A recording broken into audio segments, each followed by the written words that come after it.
Test. So wait, are y'all going somewhere next week or you went this past week? How was it? Yeah, it's a cool time. You guys were on top of the river? Test. Yeah. That's where my family's from.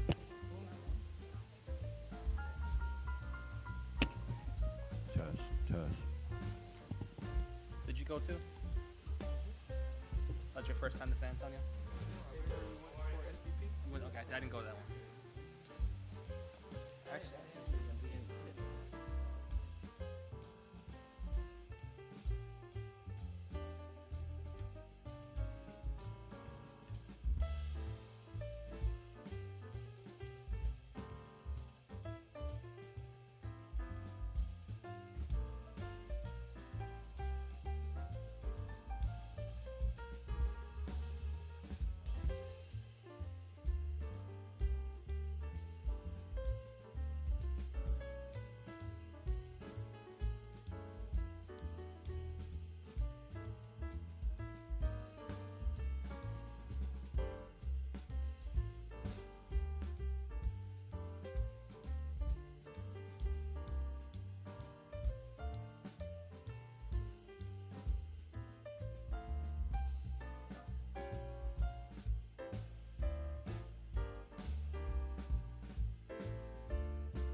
Good afternoon, everyone.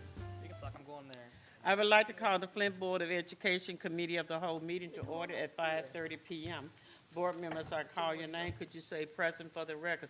Trustee King, Present. Treasurer Luna, Present. Trustee Rutherford, Vice President McIntyre, Present. Trustee Booz, Present. Secretary Perkins, Present.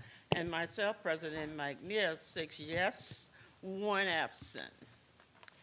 The board now hear comments from the public. We ask that you state the reason for addressing the board and that you limit your remarks to 3 minutes on matter within authority of the board and not address individuals by name. The presiding officer of the board should have the right to limit the number of persons who may address the board on the same subject. Please state your name, zip code first before getting to speak.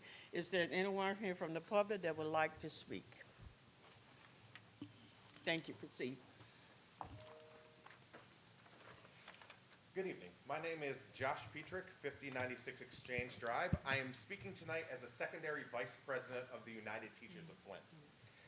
I'm deeply concerned about this plan to bring in an outside company, Green Education, to provide teaching services in our middle schools, services that may be labeled supplemental but are still instructional in nature. Let me be clear, what you are calling tutors are instructional positions, and these positions contractually belong to certified Flint teachers. That is not a gray area. That is not a creative workaround. That is a problem.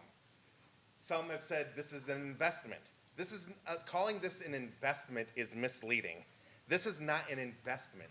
This is a gamble. This is not strategy. This is rolling the dice.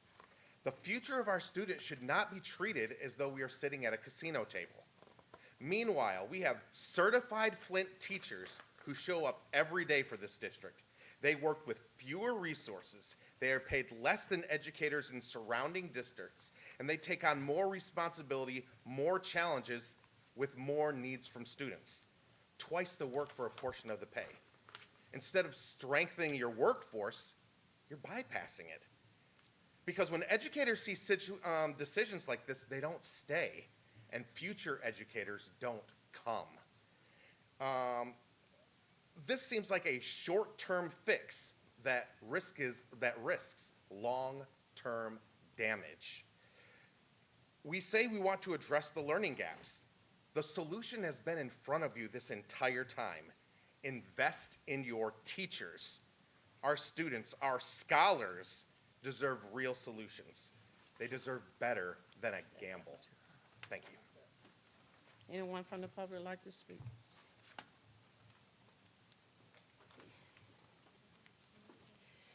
Samantha Farah, 48502. As plans for the new high school campus continue to move forward, I wanted to return to speak to you all. In anticipation of its imminent demolition, I recently walked the perimeter of the Central Whittier campus. I wanted to take in these buildings while they are still standing, and as I walked, I found myself retracing the same steps I took throughout middle and high school, and I was transported. I walked along the field house, and I remembered opening the gym doors for my first homecoming dance freshman year. I remembered sitting on the steps near the softball field at Whittier, joking with teammates as we waited for practice to begin. I was instantly reminded of a time in science class when we learned about combustion on Whittier's front lawn, and then as I continued to walk from Whittier to Central, the feeling of crossing over from a middle schooler to a high schooler hit me, and it was palpable. The grandness and importance of Central that I eagerly waited to be a part of was there. I was reminded of the night when just moments before a performance, the lighting went out in the theater, and instead of canceling the show, we moved what we could outside and carried on under the open sky, a small symbol of our resilience and dedication as students. But beyond my own memories, I noticed the details of a truly beautiful place. Carved into the limestone at Whittier's entrance is the state of Michigan crest, and just above that, an open book and a rose. This is what guided students into the school each day. And at Central, I noticed a cornerstone with the inscription that reads, "This stone presented by the class of 1921." A gesture of care and pride that was passed on from students generations ago. As heartbreaking as the decisions for Central are, in many ways, the loss of Whittier feels even more difficult. We couldn't have imagined something different, not a community center, not housing, not a space for culture or connection, but a surface paved parking lot. I walked that campus to say goodbye, to help me process what feels like a real loss. Not just of buildings, but the loss of a sense of place, of memories, and of identity. And I would welcome any of you to walk with me, because we should experience these places while they are still here, before all that remains are characterless facades, parking lots, and memories of what used to be. And to be clear, I believe in reopening a high school on this campus as a powerful and important decision, and one that carries real opportunities for our future generations. But there were countless paths to achieving that goal, and this board chose unanimously one that will result in the greatest loss of identity, history, and connection to place. Thank you. Thank you very much. Is there anyone else from the public who would like to speak? Seeing no further voices, I will now turn the floor over to Trustee Rellifer for the human resource portion of the agenda. Thank you, President McNeil. Good evening, everyone. I would like to call the Human Resource Committee of the Whole meeting to order. I will now call upon Superintendent Jones to present action to the board. Mr. Jones. Yes, thank you.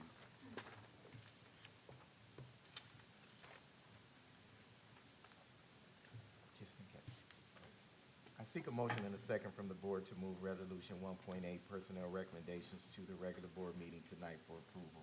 Madam Chair, Yes. move to approve item 1.8. Support. It has been properly moved and supported by Trustee King and Secretary Perkins. Is there any discussion? Vice President McIntyre, please go ahead.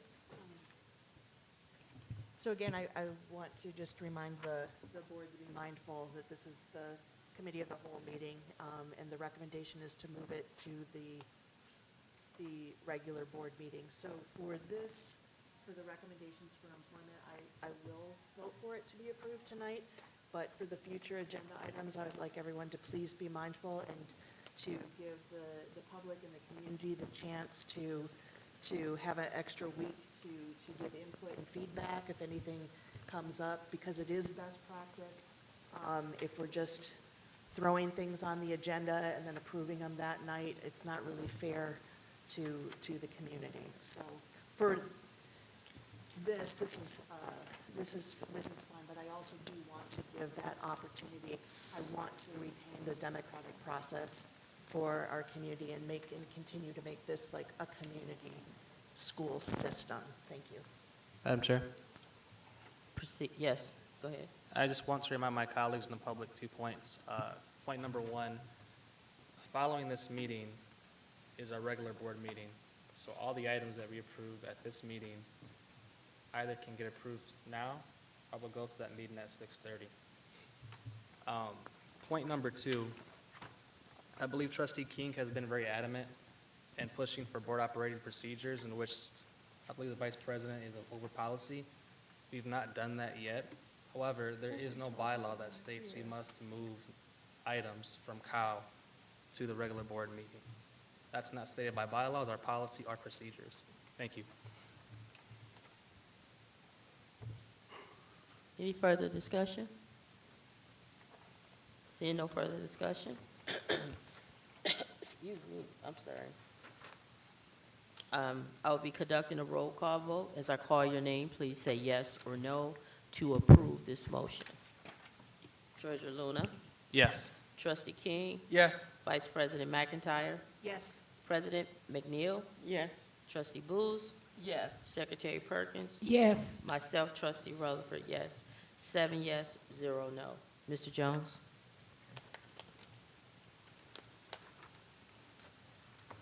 I seek a motion and a second from the board to move resolution 1.9, authorization to extend staffing services contract agreement to the regular board meeting tonight for approval. Madam Chair, Mr. King? I move to approve item 1.9. Support. It has been properly moved and supported, moved by Mr. King and supported by, who are you? Treasurer Luna. Is there any discussion? Seeing no discussion, no discussion at all, I will conduct a roll call vote. As I call your name, please say yes or no to approve this motion. Secretary Perkins, Yes.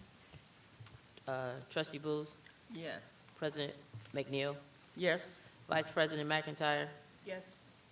Trustee King, Yes. Treasurer Luna, Yes. myself, Trustee Rutherford, no. Mr. Jones? I seek a motion and a second from the board to move resolution 1.10, authorization to approve letters of agreement with Congress, UTF, and SEIU-Section 271, compensation to the regular board meeting tonight for approval. Madam Chair, Mr. King? I move to approve item 1.10. It has been moved and supported by Trustee Booz. Is there any discussion? Madam Chair, Mr. King?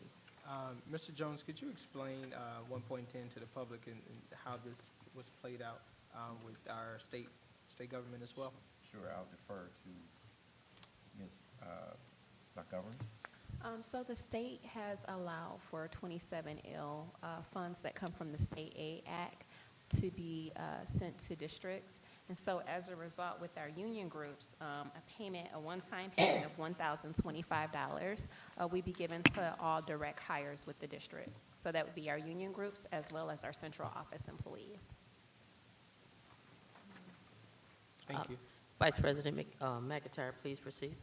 Yes, thank you for that explanation. I do agree with approving this, but again, I would, even though the meeting is tonight, we do have 3 union members sitting in the audience right now, and passing it to the regular board meeting does afford them the opportunity to have public speaking for at least 3 minutes. It's the least we could do for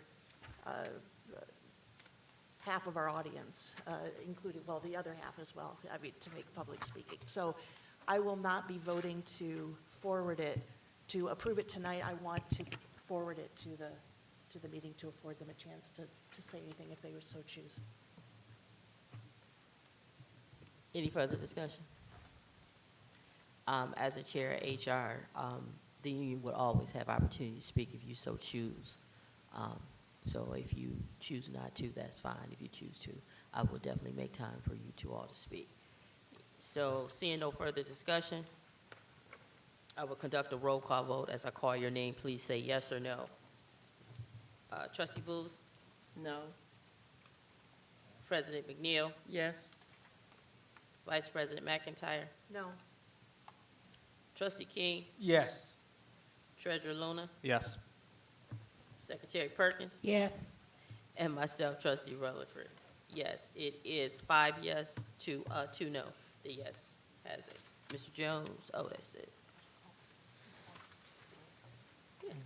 She was yes. I'll read the vote since there was a question about it. I just didn't hear it, that's fine. That's okay, I'm okay, I don't have a problem with it. Treasurer Luna was yes. Trustee King was a yes. Vice President McIntyre was a no. President McNeil was a yes. Trustee Booth was a no. Secretary Perkins was a yes. And myself, Trustee Rutherford, was a yes, which is 5 yes and 2 no. Okay, in your packet on page 44 is information items 2.4, retirements, resignations, and others. Do any board members have any questions? Thank you, Mr. Jones. Thank you. Seeing no further discussion, I declare the HR Committee of the Whole meeting adjourned at 5:44. I turn the floor over to Treasurer Luna for the Finance and Operating Committee of the Whole portion of the No. agenda. Thank you. We closed not this meeting. I'm sorry. We're doing the remarks, and then we're gonna close out this, and then we're going to, that's what I got. I don't know. What do you got? I don't have that. Oh, she's Yeah, good. no, I'm sorry. we're Forgive going me. to- I don't yeah. have all of it. No worries. Okay, sorry, go ahead. Yeah, thank you. Thank you, Trustee Rutherford. You're welcome. I would like to call the Finance Operations Committee of the Whole meeting to order at 5:45 PM. I now call on Superintendent Jones to present action to the board. Thank you. I seek a motion and a second from the board to move Resolution 11.24, authorization to pay an invoice from Young's Environmental Cleanup to the regular board meeting tonight for approval. So moved. Support. All right, it's been moved and supported. Is there any discussion? Is any, Mr. Treasurer Luna, Go ahead. is anyone from Young Environment here? No. I believe so. Okay. Do you have a question, though? No, I Besides didn't that? Okay. All right, seeing no further discussion, I will conduct a motion to approve Resolution 11.24 for approval tonight. As I call your name, please say yes or no. Trustee Rutherford. Yes. Trustee King. Yes. Vice President McIntyre. Can you repeat that motion again? Of course. So the motion is to approve action item 11.24, authorization to pay invoice from Young's Environmental Cleanup Group Incorporated. It was to move it to the meeting. Was that the motion? Yeah. Okay. My apologies. I heard approval. There wasn't the motion. There was approval. So, We need to be Was it? clear here. Yeah, so what did you see? What are we trying to do here? so I saw, Are we approving it or moving it? so I saw the motion to approve. Mm-hmm. Okay. And she so moved. So it won't be going to the second meeting, that's what you're saying? Okay, that's what I want to clear out. Okay, so Thank you. I'll restate the motion, I'll restart roll call. So the motion is to approve Resolution 11.24, authorization to pay an invoice from Young Environmental Cleanup. Okay, thank you. All right, here we go. Yes. Trustee Rutherford, Yes. Trustee King, Yes. Vice President McIntyre, Yes. President McNeil, Yes. Trustee Booth, Yes. Secretary Perkins, Yes. and myself, Treasurer Luna, yes. Motion passes 7-0. Continue. I seek a motion and a second from the board to move Resolution 11.25, authorization to approve payment of an invoice from Johnson and Wood to the regular board meeting tonight for approval. Mr. Chair, Trustee King, I make a motion to approve item 11.25. is there a second? Support. All right, so there's been a motion to approve 11.25, made by Trustee King, supported by trustee Booth. Is there any discussion? Mr. Chair, Proceed. to Mr. Jones, is this work guaranteed? Did they give us a guarantee on this or time frame? So we do have, we, like, they do guarantee their work. Okay. But I will look into the time frame of that guarantee Okay. to be clear on it. But Okay. They do guarantee their work. All right, thank you. All right, any more discussion or questions? All right, seeing none, the motion to approve action item 11.25, authorization to approve payment of an invoice from Johnson & Wood will be conducted by a roll call vote. Trustee Rutherford, Yes. Trustee King, Yes. Vice President McIntyre, Yes. President McNeil, Yes. Trustee Booth, Yes. Secretary Perkins, Yes. and myself, Treasurer Luna, yes. The motion passes 7-0. I seek a motion and a second from the board to move Resolution 11.26, authorization to enter into a contract for professional security services to the regular board meeting tonight for approval. Mr. Chair, Trustee King, I move to approve item 11.26. is there a second? Support. All right, so the motion to approve 11.26, authorization to enter into a professional contract for professional services was made by Trustee King and supported by Secretary Perkins. Is there any discussion or questions? Mr. Chair, Proceed. is Mr. Stewart going to speak to this? If you want to, go ahead. My reason is, I'm talking to you, Mr. Jones, too, Mr. Stewart. Yes. Is in the past, I have asked that they do daily round sheets. And I don't know if that's taking place. That's why I asked that you come up. Because I have been to some of the schools because I was invited. And I had noticed that security was doing everything but security. And my whole thing is, if they're rounding, then it should be a report of what they witnessed. For example, if there's a disturbance, it should be on their report. I don't know if something like that exists, but I asked for it probably about 2 years ago. And to me, I just think that's good practice, especially with just so many things transitioning. I would just ask that this time around, that they be required to do a report every single day on whomever is there. Do you have objection to that? Do you guys see why that should not be a part of their daily? If so, please explain. Thank you. No, I don't. You're basically just asking that they are basically reporting their rounds and what they're doing throughout the course of the day. Correct. Point of, Go ahead. Are you Was it done? a point of information or point no, of I order? just wait, I wanted to speak next. You got a question for her? No. No, I you just wasn't want- sure to go next. Well, my reason is, I've just witnessed a lot of, I could see a better use of time with security. I could see where things can be prevented if they knew accountability was a part of their daily job. Okay, thank you. No further questions or comments. You want to say something? Well, I just want to Next. speak to that and say that, yes, that accountability is a part of their daily job, and that we have to also make sure that the administrators of the building are aware and they are, performing and doing what they're supposed to be doing when it comes to security.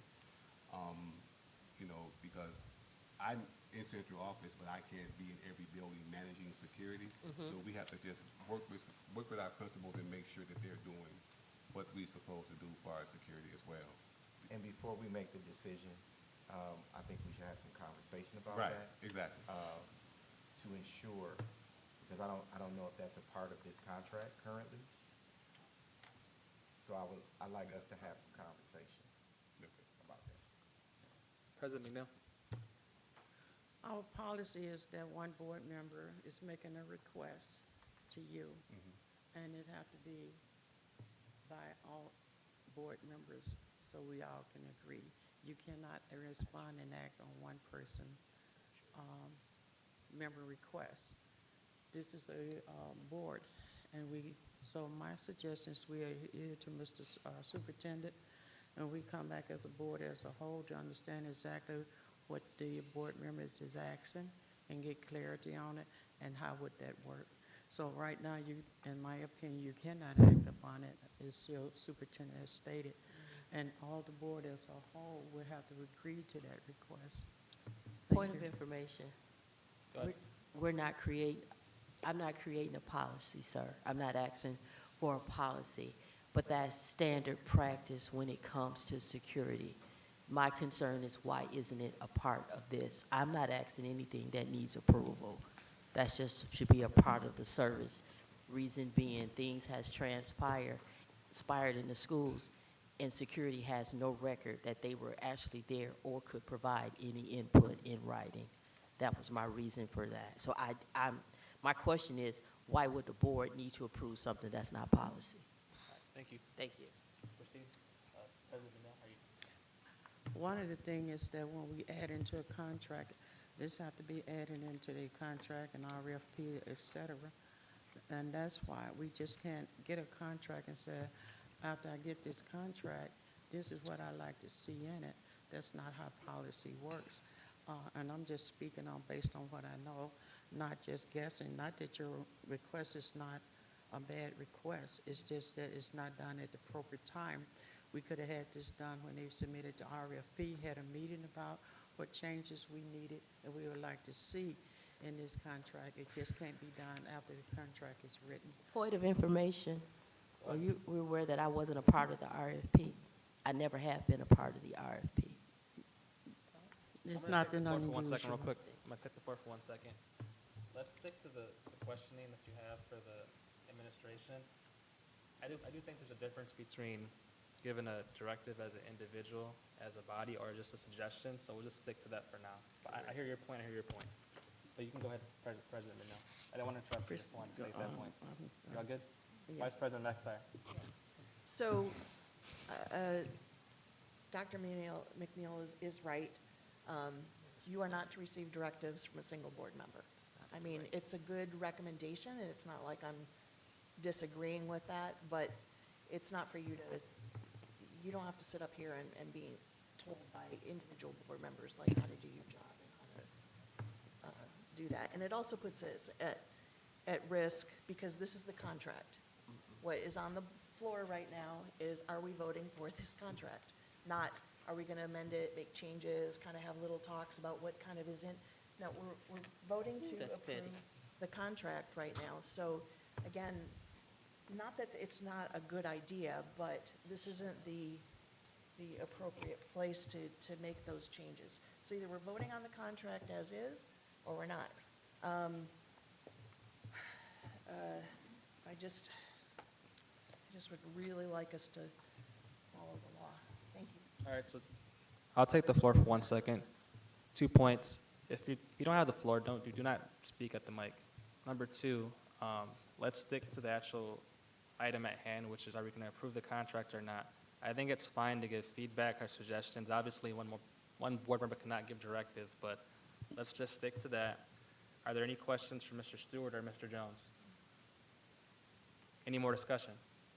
All right, seeing none, we'll proceed with the vote. The motion to approve action item 11.26, which is authorization to enter into a contract for professional security services, will be conducted by a roll call vote. As I call your name, please state yes or no. Trustee King. Yes. Trustee Relaford. No. Vice President McIntyre. No. President McNeil. Yes. Trustee Booth. Yes. Secretary Perkins. Yes. And myself, Treasurer Luna, yes. The motion passes 5-2. Please proceed, Mr. Jones.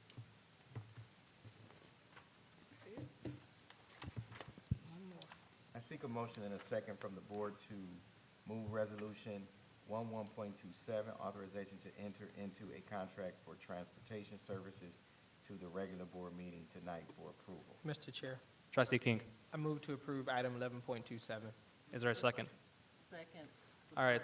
Motion made by Trustee King and supported by Secretary Booth. Is there any discussion or questions? Mr. Chair. Trustee Relaford. In looking at this proposal, Mr. Jones, or whoever else, but Mr. Jones, in looking at this, it says the funds will be charged directly to general funds and grant funds. Is there a breakdown of what will be coming from which fund? I'm going to ask Ms. Danielle to speak to that. There she go. I'm sorry. I didn't see you, Ms. Danielle. I'm sorry. Careful. Careful.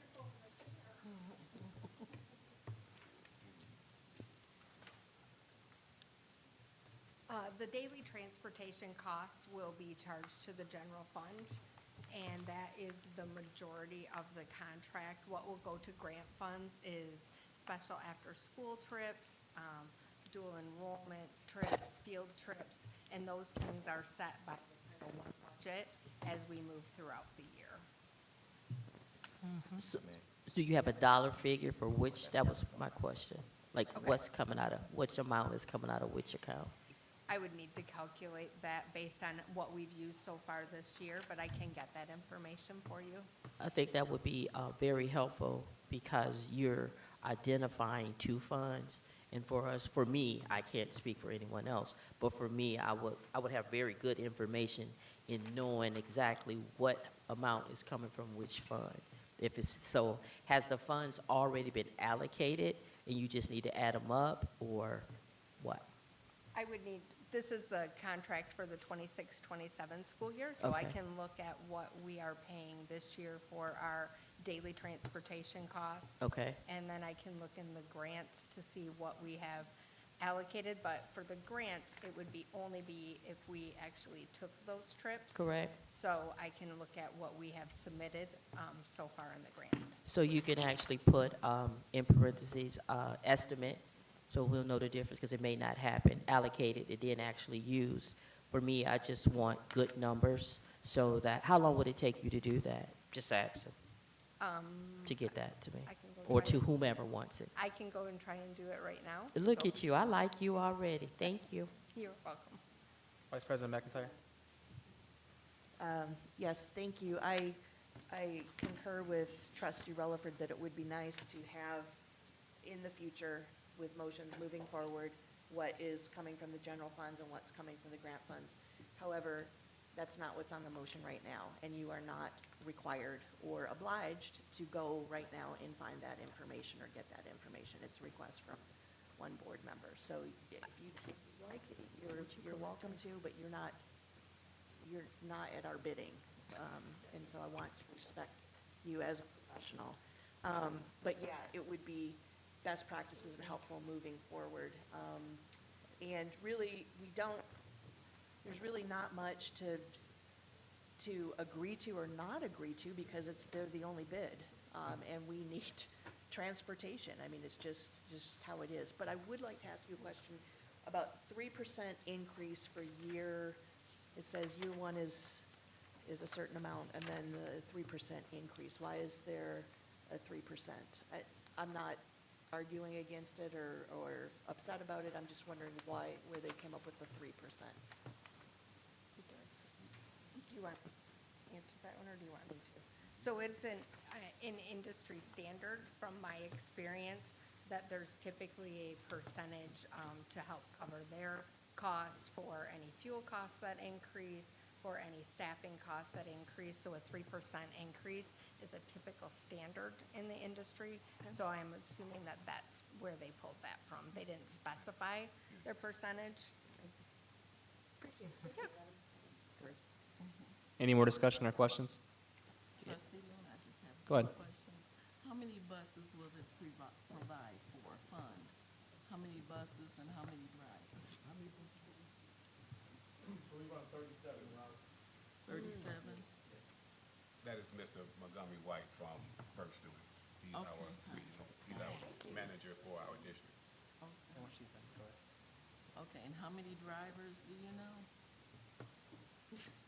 37 buses. I can tell you that when we trained earlier this I year, mean, there were sometimes 50. you have When we 37 trained, there were buses, but 50 you don't drivers. have enough When we drivers. trained earlier this year, it was Okay. approximately 50 drivers. How many drivers? I'm It sorry. was approximately 50 drivers that we Okay. trained earlier this year Okay. in our CKH. Right, okay. Are you all set, trustee? Yes. Okay. President McNeil? I guess I would go back to grants and get a clear understanding, I hope my board get a clear understanding. With these grants, when we did this contract, you didn't know exactly how much of that grant money would be allocated in here until you look at the grant when it comes to, right? Correct. And so that's why, when we see this here, what's coming from the grant, you have to understand how grants come in and. You have to understand how the grants are coming in, how they are allocated. We're just passing this, and then they come back and we have to approve the grant anyway for this, if it makes sense. So when that grant comes in, we start to allocate it, they have to come back to the board, the grant portion. Am I correct, Mr. Jones? Yes, ma'am. It has to come back to the board for approval. So you don't have to do anything extra because they still have to come back to us for approval. Thank you. So the board will be receiving the consolidated application next month. So you will be able to see what the consolidated application, which is grants, paid for as it pertains to busing for this school year, not next year. Correct. Okay, just Yeah, okay, thank you. Anybody else? Comments, questions? I'll just say a few notes. I used to do this a while ago, but I'll do a better job of just shooting out my portion of the agenda if you have any questions in advance. That way we can kind of get these questions ahead of time. But then two, I've had success using the communications log, my questions, so I'll put that out there. But again, you can give me a call, and I can make sure the question at least gets heard. So just FYI. With that though, the motion is to approve action item 11.27, authorization to enter into a contract for transportation services. I'll conduct this by roll call vote. Secretary Perkins. Yes. Trustee Bruce. Yes. Vice President McIntyre. Yes. President McNeil. Yes. Trustee King. Yes. Trustee Rutherford. Yes. And myself, yes. The motion passes 7-0. And with that, I believe that is the end of the agenda. I now turn the portion of this meeting over to Trustee Booth for academics. Go ahead. Okay. all right, board members, in your packet is the monthly tech update from Bartech. Thank you. If you have any questions, thank you. Thanks. Appreciate it. And thank you for being here. Appreciate you. All right. It's a update, in your packet is an update from Bartech, as we usually do. This is a monthly tech update. Are there any questions, board members? And if not, if you do, you could always update the log and we'll give you any information or answer any questions that you may have. I do have a comment, if I may. Yes, and I would just like to shout out appreciation of our tech. As usual, they're just so solid, so steady. There's nothing really to say because they're so competent and good at what they do, and especially to Brianna, who is just here every single day, just doing Her job. what she's good at, including opening the door for us to get into meetings So when, true. when we're on spring break. So appreciate you guys. Thank you. Before we get ready to adjourn, is there any board member who would like to have comments before we adjourn for Yes, the Madam next Chair. meeting? Trustee, no? Thank you. So two things. I live by Flint Central High School, Ms. Farah. I've never actually walked the perimeter. I walk by it almost every day when it's not raining outside, so I'd love to walk it with you if you're open to that sometime soon. Second, and I mean this in the most collaborative way, and I won't speak for him, but Trustee King for almost 2 years has been talking about establishing operating procedures. As it exists, there's nothing in writing that says we have to move things to the next meeting. With that being said, I would love for a chance in governance to go over that and to establish those rules if so needed. Because me personally, I'd prefer a consent agenda where we approve things in bulk, not everything, and if there's questions, we separate that from the consent agenda and debate that and move it either at that meeting or the following one. But to me, that's more efficient. We've spent a lot of money, time, and resources going to these trainings. I feel comfortable with this board doing that. But again, we've not established those procedures. I'm done. Madam Chair. I wanted to just say, especially for the young lady that spoke about Central and Whittier, the superintendent and I attended a meeting over at the Mott Regional Center, and we had a lot of the Central community there. And they voiced a lot of concerns, and we answered all their questions. They were really happy. And we explained the up-to-date process and what is going on with that situation. So maybe you can be a part of the next one with us. Thank you. I think for me, I just would ask that as a trustee, I be allowed to be a trustee. As a trustee, I can ask a question without feeling as though individuals want to discredit what I've asked. We really need to do better housekeeping as it relates to contracts in and out, contracts coming before the board, contracts being signed by Secretary Perkins. So as it relates to contracts, as it relates to the integrity of this district, as a trustee, I will ask questions. I will continue to make suggestions because that's what my position provides me a right to do. So I would just ask that individuals on this board take the time to do the same thing. No more gaslighting, no more just empty words, just word salads. It's not necessary. We have a lot going on. To everyone concerned about the Central Campus, I appreciate your concern. Look like we're moving forward. A great portion of the city said their goodbyes with a balloon release. It was very well attended, heard a lot of great comments, but for me, it's not the end of Central, it's the beginning of adding to the tradition and the history of this city. I think the building served its purpose. It served us very well, but I think it's a great opportunity for us to build upon it, not forget it, but just to build upon it, because some of the portions of the building is going to be incorporated into the new building. So you will see things that are over 100 years old in a brand new building. We definitely, I know I personally requested that because a lot of that material is precious. We'll never be able to purchase it, right now, as a district. But what I would just ask the community is, as a whole, is let's move forward and let's just make it the best for the community. Thank you. Thank you for your comments. Trustee McIntyre? Yes, so got three things that I want to just hit on briefly. In terms of policy, having best practices is different than having policy. Just because you don't have a policy doesn't mean you can't follow best practices, which is what I've been speaking to. It feels like that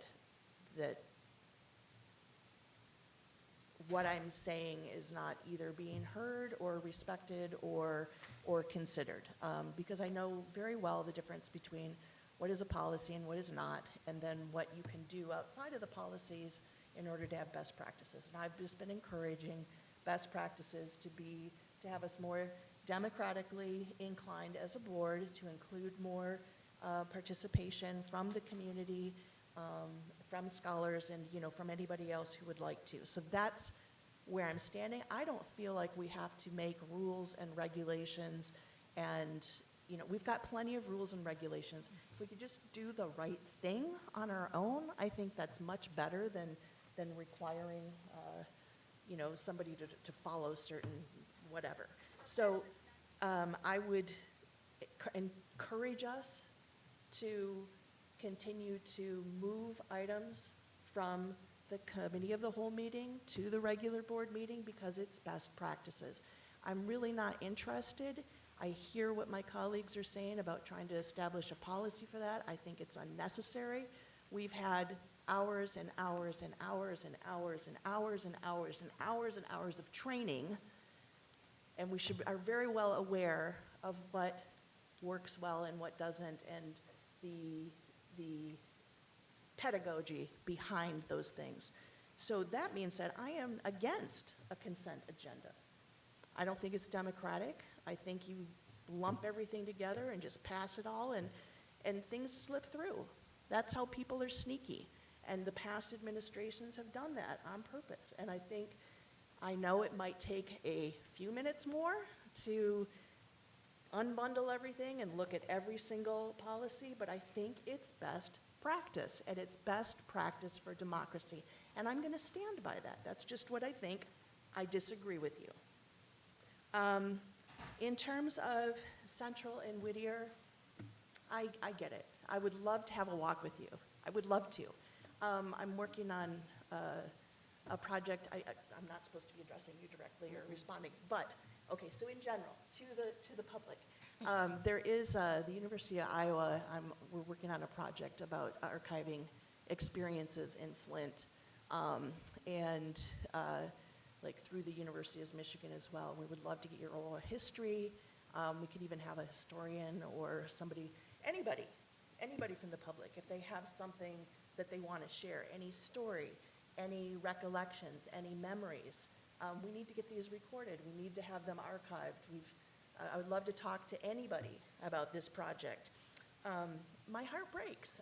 Those cornerstones are, we've been to Alexandria, Virginia. We've just went into San Antonio. These places are, these places that we've been visiting to get our training, they're historical, and they have a respect for what's happened in the past. Flint has not. It's been well documented by Andy Highsmith's book, which I constantly refer to, which the title is Demolition Means Progress. And that's not a complimentary thing to be saying. It's actually a criticism of policy and the way that our community has approached development, progress, and things moving forward. And he's very critical of it, and I am too. Unfortunately, and I've said this before in meetings, my heart breaks. It was beyond repair. We looked at the cost-benefit analysis of what could be saved. I would love, and I've said this before, I would love to save all the old buildings. I would love to have Carriage Town and Old Town and some of these older buildings saved and preserved, and to have our memories as Flintstones be there, but it's just not possible. And it's by design. We have to come together and be more strategic about what we can do with the limited resources that we have, because we're being underfunded on purpose so that everything is destroyed for the people. I mean, we got rid of the IMA. That was the people's, right? That was the people's. The Spencer Funeral Home was one of the first black funeral homes in the country, and it just disappeared overnight. It's just gone forever. It's gone. The art house that we had, I mean, there's a whole bunch of the University Avenue corridor. There is a plan to get rid of some of those historic things, because the University of Michigan and Kettering have decided that they have a certain course of investment and development that they want to follow, and it doesn't include the community or democratic input for those things. And I'm against that, but in this specific instance, it breaks my heart, but that's why I voted the way that I voted. And I would love to have conversations to delve more specifically into the nuances of that, because it's a very nuanced conversation, and I understand. And my heart's breaking too. It really, really is. So please reach out to me. Now, in terms of the last thing I want to talk about is the green contract and the teachers. I deeply, as you know, deeply respect the teachers, the teaching profession, and the teaching union. I am still a standing member of both the CWA and the AFT, so I'm a union member. Just full disclosure there.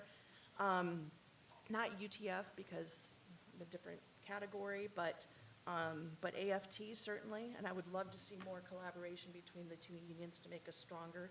I want to say that I'm listening carefully to what is being said, because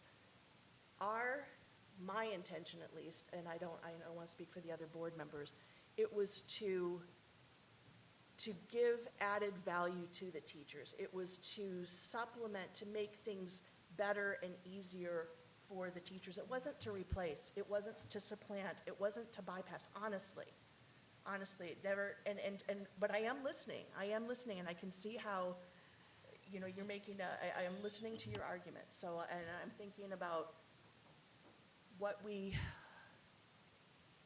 can do to smooth that, because it did not come from a bad place. It wasn't in terms of undercutting the union at all, or bypassing any of that.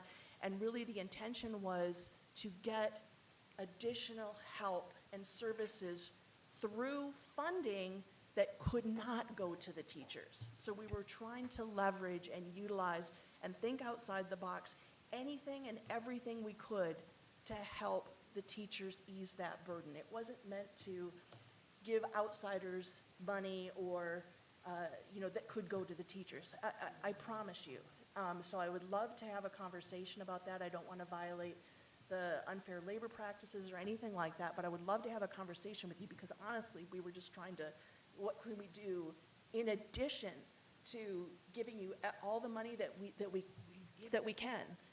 Like, is there money out there that we're not allowed to give you that we can do something with to help you? That's honestly where we were coming from. I promise.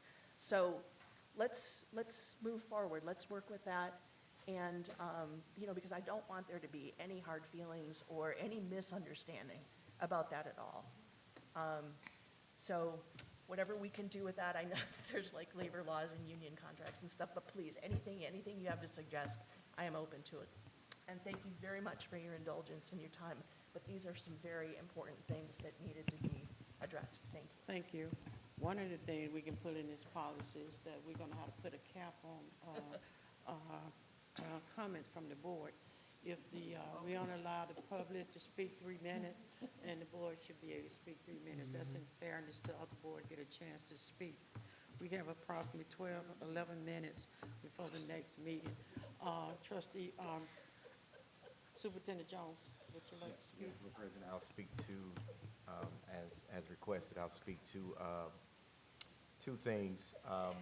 We did hear the comments about the, central, and there has been communication, consistent communication over the last couple of months with the central area, and also community information going out to them. Yes. As Trustee Dillon just spoke and requested. We have put information out about what's in that building.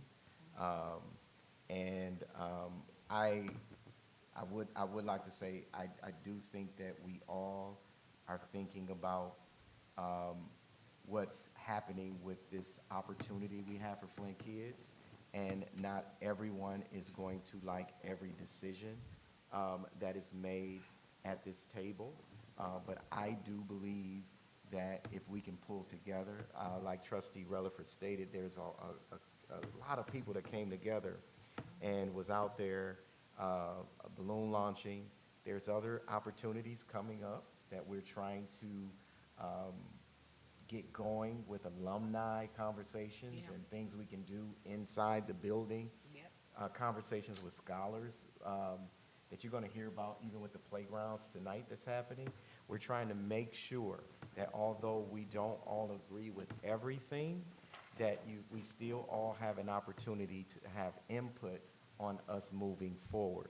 We don't want to, and I don't think that anyone is, but I want to make sure that everyone understands that, as I stated openly in those meetings, we don't want to get stuck at one point and one phase of this. We want to be able to honor what's stated about the phases that we've been in, but continue to move forward to do what is best for our scholars, and not everyone's going to agree with what that looks like.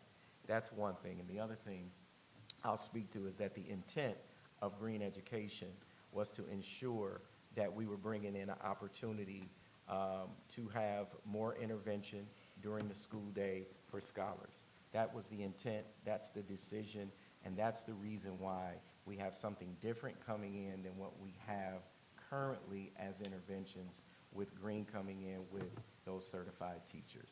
So that's the statement I wanted to make about that, and also the community. But thank you for your comments today. Madam Chair. Trustee King. Yeah, I'll be brief. Ms. Farr, I will join you in the walk with Treasurer Luna. I don't mind getting some miles in, walking around and memorializing. Second piece I would add to my colleague Treasurer Luna's point about board operating procedures. Yes, we've had hours of training. Yes, we are aware. I still encourage my colleagues to sit down. Let's talk about board operating procedures, and let's do that. I hear the passion amongst my colleagues about doing it. All for it. With that being said, thank you. Anyone else before I do final remarks? I want to thank everybody for coming out, and I want you to understand, my daughter graduated from Central the same year they closed it. They have some of this. They have some of the same concerns as you do. We are doing the best we can. We have 2,000-some kids. If you read East Village and the media, it is time for us to do something different. KPIs is only at 1%, and we have not been able to move these kids in math or literacy proficient. This board, along with superintendent, we went to a place and did deep research. What we're doing is about the children. We can't keep doing the same old thing, getting the same old results. I believe that our children will learn a little bit different when they hear people in front of them that looks like them and a little bit concerned about them. Parents wake their children up to go to school to learn how to write and read and do arithmetic. We are doing all we can. We're supporting teachers. We're doing everything. We even have professional development paying $500-some thousand trying to get these kids. And the more we spend, our kids are failing. So this board stepped out on faith and belief because the work has proven to help and work. We all do better when we all do better. I want to spend a lot of time on this because the board had made a decision to support superintendent in his effort because this is some of the things that he wanted to do. Seeing all of that your comments are important. But these buildings been sitting around for years. We only have less than 3,000 kids. Everybody's benefiting off the back of these children. They're $10,000-some. At least we could do something. It's bent over backwards and say, let me try to do something. Let us try to help them. That's what we're here for. It's not about pleasing teachers and everybody all the time. It is time that we do something different for these children. And I stand by my decision, saying that there are no other comments. This board meeting ends at 6:25 and it is adjourned. At 6:25. Next meeting is at 6:30.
Good afternoon, everyone. I would like to call the Flint Board of Education regular board meeting to order at 6:32 p.m. Board members, I call your name. Could you please say present for the record? Trustee King. Present. Treasurer Luna. Present. Trustee Relaford. Present. Vice President McIntyre. Present. Trustee Booz. Present. Secretary Perkins. Present. Myself, President McNeil, 7 present, no absent. I will now call upon Secretary Perkins to read the district mission statements and the first statement of the standard practice. District mission statement. It is the mission of the Flint School District to develop a community of learners who are prepared to live, work, and contribute in an ever-changing society. The Flint Board of Education standards of practice in order to provide outstanding leadership and better serve the Flint community schools. We, the members of the Flint Board of Education, commit to the following standards of practice.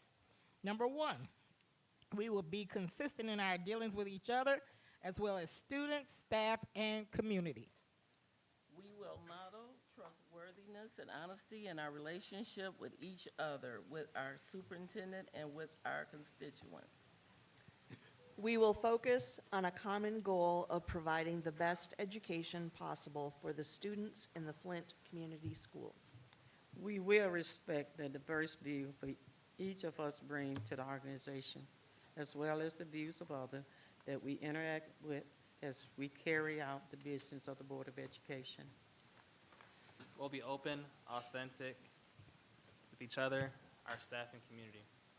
As we work to make decisions, we will focus on issues, not personalities. Our decisions will be student-centered and based on objective facts. We will practice good listening skills to better understand our fellow Board of Education members and constituents. Thank you all, and we're going to try to adhere to those things.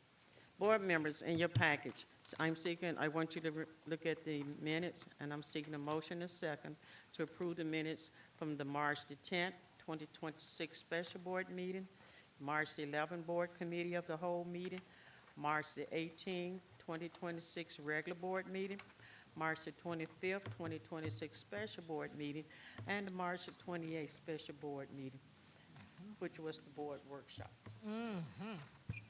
Look at if you see any correction, please make it known as you review your minutes. Madam President, Yes. I'd like to make the motion to approve minutes from March 10th, March 11th, March 18th, March 25th, and March 28th, 2026. Support. It's been properly moved and second. Are there any corrections? Seeing none, the motion to approve the minutes for the March of 2026 board meeting will be conducted by roll call vote. Secretary Perkins, Yes. Trustee Booz, Yes. Vice President McIntyre, Yes. Trustee Relaford, No. Trustee King, Yes. Treasurer Luna, Yes. and myself, President McNeil, 6 yes, 1 no. At this time, we're getting ready for public comments. The board will not hear comments from the public. We ask that you state the reason for addressing the board and that you limit your remarks to 3 minutes on matter within the authority of the board and not address the individual by name. The presiding officer of the board shall have the right to limit the number of persons who may address the board on the same subject. Please proceed and state your name and zip code before beginning to speak. Is there anyone from the public who wishes to address the board? Proceed right there.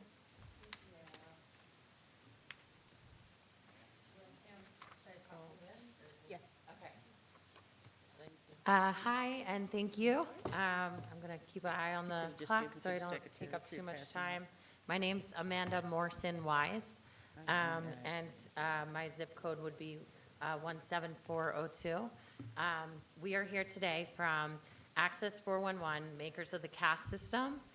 We had sponsored NAPSI and attended and met some individuals there, and we came to just share what we do and some of our work. We work in New York City DOE. We have districts in DC, Baltimore, Lansing, Michigan. And we do basically ID cards with RFID chips or barcodes, and students scan in to verify they're currently enrolled, and it marks their attendance. We automate the tardy process. We import suspensions, so if a student's suspended, it alerts. In addition, we have a lot more features like hall sweeps. We have apps that help manage communication to parents and also within the school. In addition, I'm not sure, we probably can't play a video, could we? That Lansing, Michigan created on behalf of? We won't have time. You only have Okay, 3 that's minutes. fine. So in addition to all of our standard, we were created in the 90s by a former educator. I think I mentioned we're a minority women business. We're family owned and operated. We're heavy on support, so we hire local staff. With me today, I have Evan, who is our Lansing regional project leader, and I have Billy Morrison, who's also my brother, but he's Deputy Director of Accounts.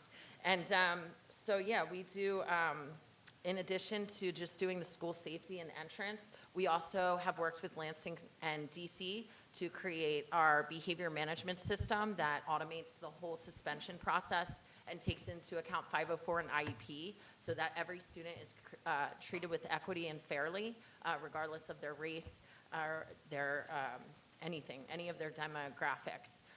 In addition, we also are creating right now with Lansing a software-based BTAM system for threat assessments that streamlines that whole process. There's going to be a law in October that mandates that. So we're working with Director Black in Lansing to custom build that with her team. And yeah, I appreciate the time. I don't know if people are allowed to ask questions or if that's just what I do. Okay. That's what you just do. Thank you. Thank you. We Great appreciate information. you all. Great information. Is there anyone else like to come before the board and speak? All right, you guys got the light version. You get the full version right now. All right, good evening. My name is Josh Petrick, 5096 Exchange Drive. I'm speaking tonight as the secondary vice president of the United Teachers of Flint. I'm deeply concerned about a plan to bring an outside company, Green Education, to provide teaching services in our middle schools. Services that may be labeled supplemental, but are still instructional in nature. Let me be clear, what you are calling tutors are instructional positions, and these positions contractually belong to certified Flint teachers. It's not a gray area. This is not a creative workaround. That is a problem. Others will speak to the contractual violations. Others may speak of the lack of transparency around this company. Others will speak to the decision to pull over 3 years $1.2 million from the general fund. But I will say this, calling this an investment is misleading. This is not an investment. This is a gamble. You are taking $1.2 million of public funds and placing it on a company we know little about to replace people we already have, people who are already qualified, already committed, and already doing the work. This is not strategy. This is rolling the dice. And the future of our students should not be treated like we're sitting at a casino table. Meanwhile, we have certified Flint teachers who show up every day for this district.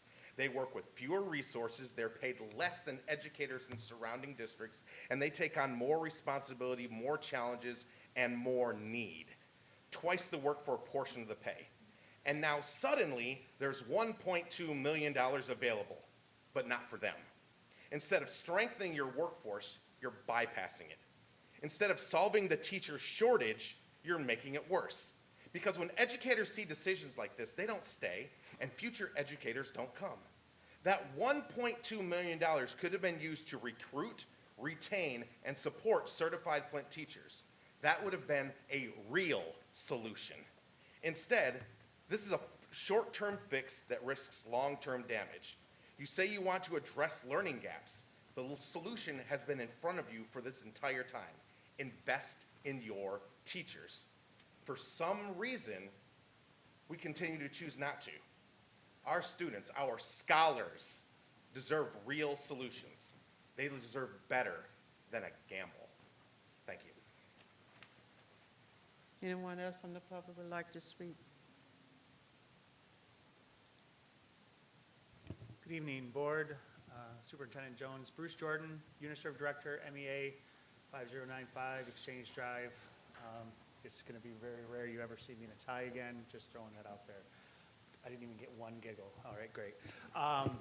Anyways, I'm here to speak. One, you mentioned 27L funds earlier at the Committee of the Whole.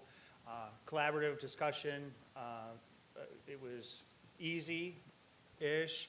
We worked through a couple of the language details, and we are in support of said document and whatnot. So I at least wanted to at least mention that. It was good collaboration and good bargaining all around. And I assume that happened with all the other groups as well. I'm really here to talk about green education and some of the contractual / legal ramifications. I think most of you know by now, I'm pretty much a man of my word.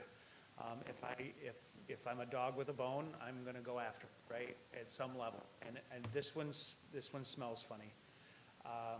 The way we understand it, it is $400,000 a year out of the general fund, 1.2 over 3, with extensions, with possible extensions or ability to extend those contracts. While it may sound like it's supplemental, it really isn't. You know, that $1.2 million, you know, a year and a half or so ago when we were bargaining was the sky's falling, you know, we can't afford it. You know, it's going to put us in, you know, fiscal jeopardy, so we can't do anything more on scale to help recruit, retain, et cetera. Now, I will tell you, if I find out, if Bruce MEA finds out that there's $1.2 million that's available for educational service, I will send a demand to bargain. It will come. That's number one. Because the rules of the game changed. You know, it's all of a sudden we took you at face value that you don't have the funds for this or that. Well, now you do. That changed the game, so to speak. Second, I already have authority. MEA's already authorized an unfair labor practice if you continue and sign said contract. With the information that I've been given based on, you know, our JLM meetings, et cetera. Educational services are exclusive to the United Teachers of Flint. So if you really want to build a system, you want to build an educational platform that is sustaining, that has buy-in long-term, that you know, the community and the staff can get around, that's where your investment needs to be, and it must be. You are getting competitive. We are not saying you didn't put enhancements into the contract, but what I am saying is it still needs to continue, right? You are not, can someone defer so I can keep going? Come here. No, that's not how it works. What's that? They can come up and speak. Your time is up, they can come up and speak. We don't roll it over. He Fair can take enough. somebody else's time. We said that, we just followed what we So agreed to. So your 3 minutes up, or someone else can come up and speak for you.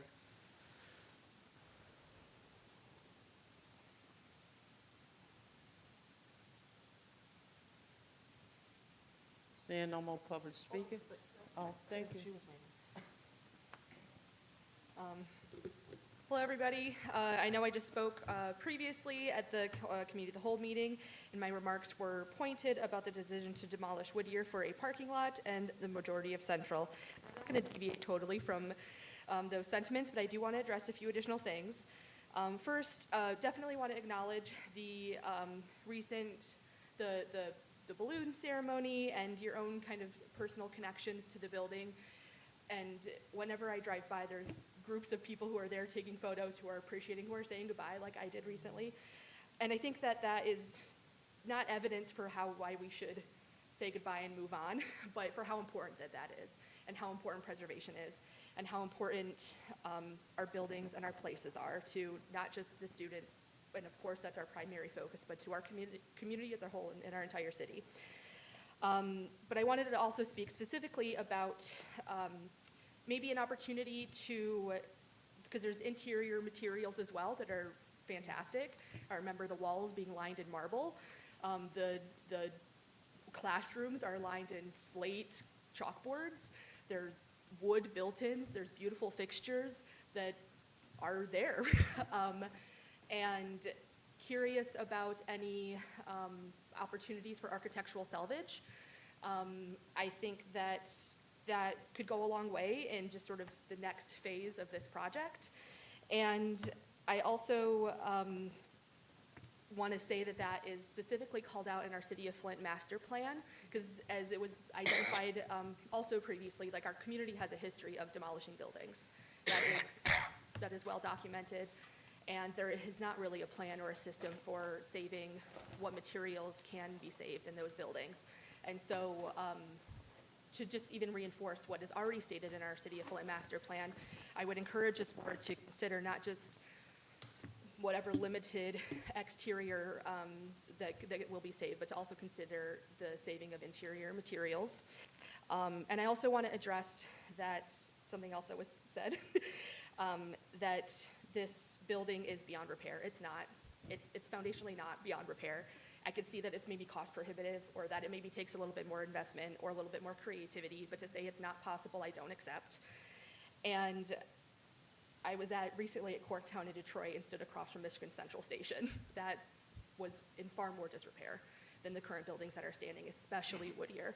So that will, again, be demolished for a parking lot. I will not get over that. So, and I believe that there's a better purpose for that building and that space than surface parking for students and a few teachers. So again, just wanted to reinforce my comments from earlier.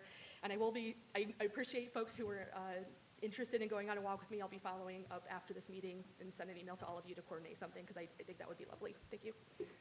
Thank you. Is there anyone else who would like to speak at this time? Anyone from the public? It's your time to speak. Seeing no further comments?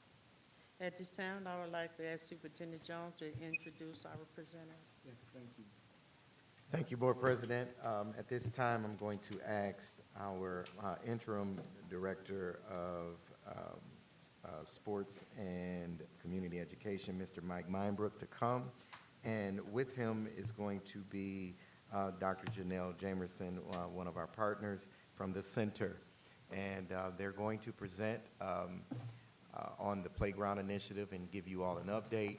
I want you, as they're doing that, to look around the room, on the glass, on the windows. That is the work that our scholars have been doing in the sessions, and they're going to speak to some of that work. And at this time, I'll turn it over to Mr. Maienbrook. All right, perfect. Well, good evening, Board.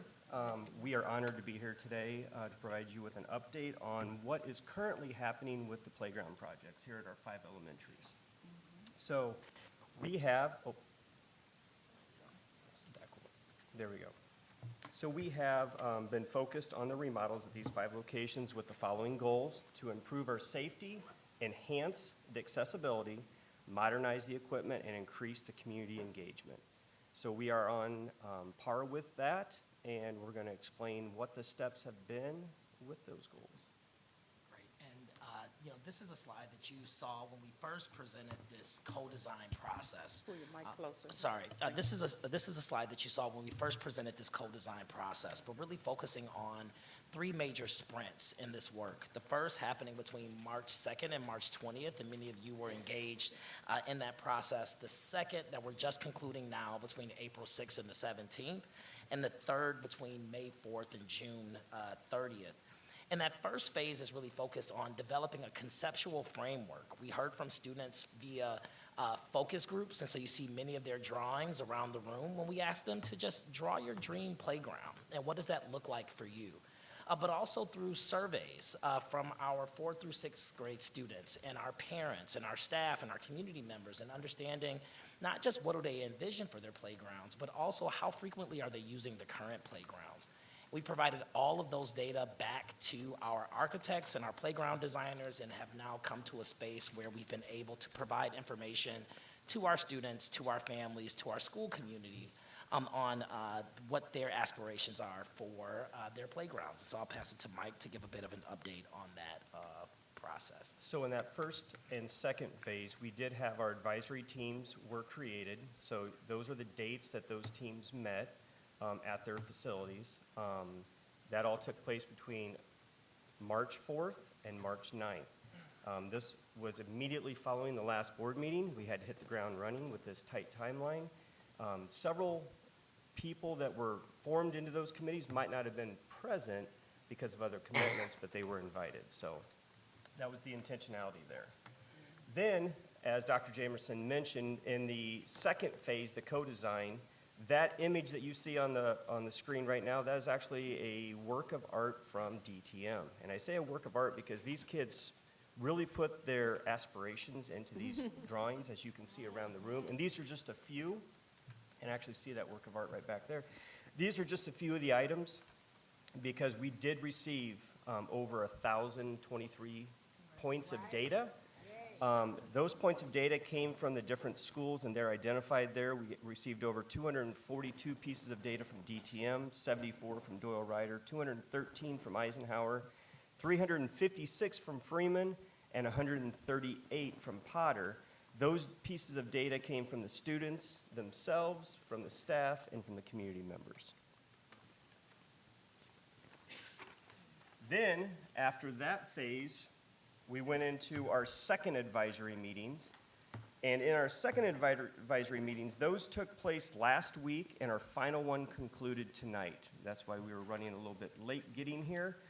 We actually had our meeting at DTM this evening and concluded our second advisory team meeting. In those meetings, we took all the data that was gathered, we presented it back to the advisory teams with their data points, and we allowed those advisory meetings to kind of soak in and get the initial impact of the first renderings. So then I'm going to turn it back over to Dr. Jamerson to. Great, excuse me, I'm working with the clicker here. But, so three major components of the co-design process. Like I said, during that first sprint, we were really focused on conceptual framework. What are the things that are important to you, and what do you want to see? And that second, and again, we did focus groups and surveys and things of the like to hear from students and a number of different interest groups in terms of what they wanted to see from their playground. We handed that back to our architects, including all of these photos, and said, shoot your best shot. Give us what you think will approximate what our students, our families, and our community have identified as priorities. In that second sprint, we came back with a set of renderings of what the playground could actually look like, the physical location of the playgrounds on the school campus, as well as samples of materials and structures that could sit on those playgrounds. And we asked for feedback from each of those advisories as well. What we then did was put all of those renderings on huge poster boards and placed them throughout school buildings. Some of the schools did, presented those renderings during parent-teacher conferences. Some presented those renderings during pickup and drop-off. But we asked for residents and each of the identified groups to participate in a gallery walk and to share with us what are the things that you really like about what you're seeing, and what are the things that you're wondering about. What are the types of questions that we need to answer as we're moving toward a final rendering. And so our gallery walks are concluding Friday of this week, and so we've gotten great data so far, but we'll be providing that information back to our architects as they're now moving from a conceptual rendering to what will be presented to this board as the recommendation for each of the playgrounds. And I will say that in each of the renderings that we've seen, it's not just a copy-paste playground, but we're really thinking about what are the unique assets of each neighborhood, of each school. How do we make sure that the personality of those spaces are coming through? Students and families and teachers, they're not rubber stamping these renderings at all, but they're really pushing us to be very thoughtful about how do we harness the unique assets that exist within their communities, but also how do we address some of the challenges that may be presented through their current playgrounds. And so just in terms of our co-design overview, again, it started from establishing these advisory committees, who I will say are definitely focused on playgrounds, but it's been very valuable to not only hear them think about their aspirations for their playgrounds, but their aspirations for their community, for their school communities writ large. And I think that we have a lot of opportunity in terms of engaging them long term. We talked about the surveys and focus groups and that information being shared back. We're going through the gallery walks now, and that information will be shared back. And then we will get into the refined plans that we're hoping to bring back to you in late April, early May, in which we will be making a formal recommendation to the administration and to the board in terms of what these playgrounds may look like. We'll then be engaging these advisories in how do we launch this amazing opportunity in our communities, including our ribbon cutting ceremonies, and also how we really raise awareness among our students and families and community residents about this exciting opportunity happening on campuses. We'll come back to our advisory committees one more time. So we won't just, say thank you for your information, and we're going to be extractive in that regard, but we're actually going to come back for their final approval or sign off on the renderings that we've provided to them. Yeah, so on the previous slide, we had basically 7 bullet points there. We are in 5 right now, so phase 5. So we are well on track for completing 3 playgrounds here in Flint by the end of June, and then the final 2 playgrounds will be middle of August. So we have met the challenge. Our staff, students, community, they are speaking loudly, and the team behind the scenes is really working hard to get all the data accounted for and put into place. So. And I'll say that Mr. Maienbrook is definitely modest in his comments, but he's been very thoughtful and intentional about connecting the administration to each individual school. Just want to also just acknowledge many of you who've participated in the school-based advisory committee meetings, and having the insight from the board and understanding how these playgrounds can advance the institutional priorities of the district has been invaluable in this process. So we look forward to our 3rd phase of this work, but also to your continued engagement in this process as we're co-creating a future for each of the schools in the district. Board members, at this time, are there any comments or questions before we wrap this up? Trustee Perkins. Okay, I attended the one for Eisenhower. My goodness, I was so overwhelmed because it was so intricately done, and everything that the children in the community asked for. Diane is her name?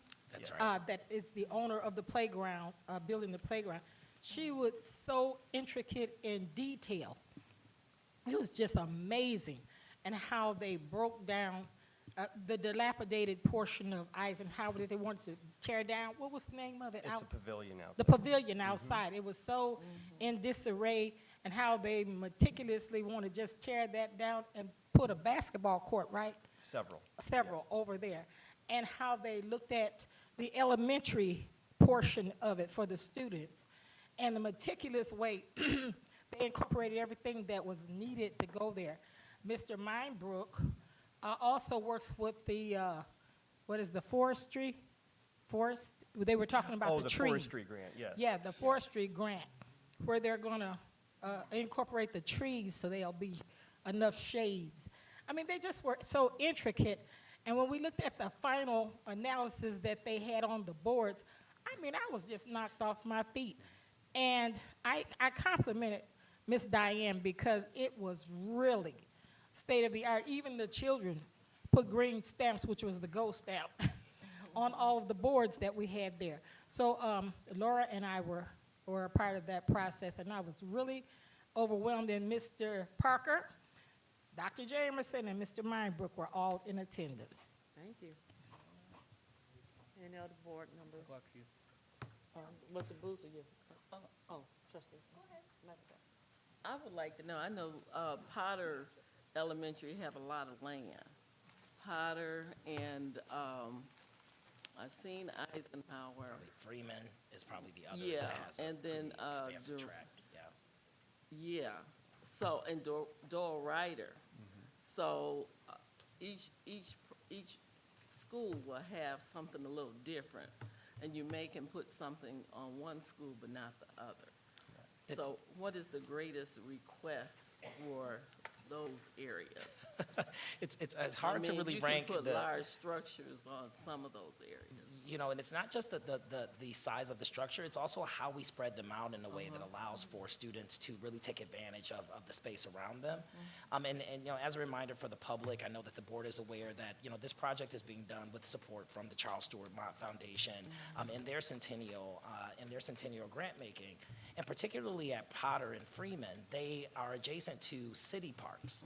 And so we're being very thoughtful about how we work with the city of Flint to ensure that it's not just about how we're activating the school playground at Potter and Freeman, but how we're also making that consistent and congruent with what's happening at the city park. I would say in all spaces, including Durant-Torrey Mott, we're being very thoughtful about how do we take advantage of the full campus, not just the current footprint of the current playground.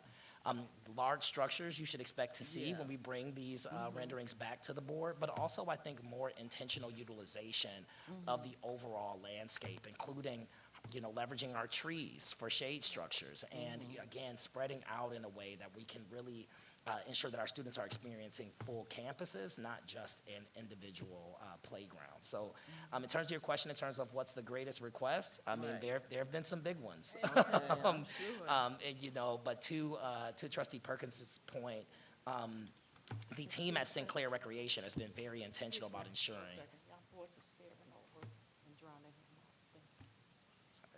You know, the team at Sinclair Recreation has been very intentional. When students say, I want to see a spider, right? And people think, how can I possibly get a spider on this playground? But when you see the play structures, you'll be able to really see how students' requests, even those that feel really big, can be really operationalized through some of the equipment that we'll bring back as a recommendation. And the intentionality of the early childhood being a part of every landscape now. Where some of the playgrounds did not, or our schools did not have that designated space, they will now. Every school will have both an early childhood playground and a K through 6 playground. And maybe a few benches for parents. Oh, We- a minimum Okay, of 4 of per parents, site, so we'll make yeah. sure that there's plenty of spots to sit down and enjoy. For sure. That'd be nice. Trustee McIntyre? So, I love this. I just get so excited when I see this, and I love the pictures. I'm very graphic and visual, and like to see things not digital, but like up on the wall. So well done. You know, I did give you a lot of feedback, like in the listening session, so I don't want to necessarily repeat myself, but I would just like to highlight a few things for the public, because this is very exciting. I think Dr. Jamerson, we couldn't have done this without you and without the Flint Center for Educational Excellence, because, and I can't stress this enough, this is how you do data. It's beautiful, beautiful. It's also very expensive, and I understand that, but this is how you do it, and I love how open and transparent this is truly transparent and open process. This is what people pay lip service to and don't actually do. And you've done it. You've done it. You've put your money where your mouth is. And you're walking the talk. I mean, let me not use too many, horrible metaphors. This, I think, is really important, because this is an opportunity to reestablish Flint's legacy. Again, to say, we're back. We were the originators of the community school model. And there's been, a lot of criticisms or positive things that have been brought about. This is the 21st century community school model. We've dealt with a lot of the issues like reparation and segregation and, institutional racism, and this is how we are dealing with it. You're creating a model that can be replicable and scalable, and I just wanted to, I know you know that. I know you know that. But I wanted to underscore this because, as someone who studies systems and who studies the history of education, this is revolutionary. This really, truly is revolutionary. I know people are saying, well, it's just, a playground, a couple play structures, but it's bringing, hundreds of years of theory, about what is best for the whole child, about using play and incorporating into education. And, we have this opportunity. This is just the playground aspect. And let's not rest everything on the Mott Foundation, right? This is the beginning. This is the beginning. It's up to us to continue the work. This is the beginning of the work, and it's a very generous beginning to the work. But we have other partners. We have MSU. We've got an agricultural college. We can incorporate food systems, urban gardening, horticulture, agriculture. I have meant that. We also have our whole union history. The fact that as a people, as a community, we have created and sustained over 400 acres of land for the community that is ours, that is for the people. So it's like you said, not just the current footprint of these playgrounds, but we've got 400 acres. What can we do to be the best stewards of this? You know, whether it's collaborating with other groups, or, you know, incorporating this into the model. I want to give you kudos for how responsive you've been to not just the kids, but the community and the whole co-creating process. I hear the word co-creating a lot, and it gets really annoying because it's not real. It's not, and you guys are doing it. Like, again, this is how you do it. And I would like people to sit up and look at this and acknowledge, this is how you do data. This is real co-creating. This is partnership. This is community. And when we asked you, you know, to be partners with the school, this is partnership. So, you know, like, I wanted to just highlight that. And congratulations to the Mott Foundation, 1926 to 2026. And we've had bumps along the way, but we can really make this a celebration. This can be an international thing, model. Like, this is, again, this is history. And I know I'm getting excited because I'm like a data history nerd and stuff like this, but this is, I just want people to realize, like, this is, you know, again, it's like we're the city of the Flint sit-down strike. We're the city of the community school model. And here we are, 2026, so thank you. Thank you. Thank you, Madam Chair. Yeah, I mean, a lot's been said, so great work in this co-design process for these playgrounds. Really excited about it. It's a vast improvement from our first phase of the high school co-design, so hopefully moving forward, not just for playgrounds, but for future things, that's the golden standard for this board, our partners, and the community. I'll just say this, there's more to come, and I'm excited for that, at least within the district.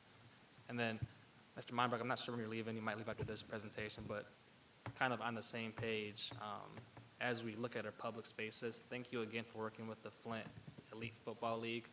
For those who don't know, they played football behind Flint Central in the fields, and as we begin construction, they were left with what to do, and Mr. Maienbrook stepped ahead and kind of got them a new home at Houston Stadium at Flint Northwestern. I believe they signed some documents recently, so they're all set to go?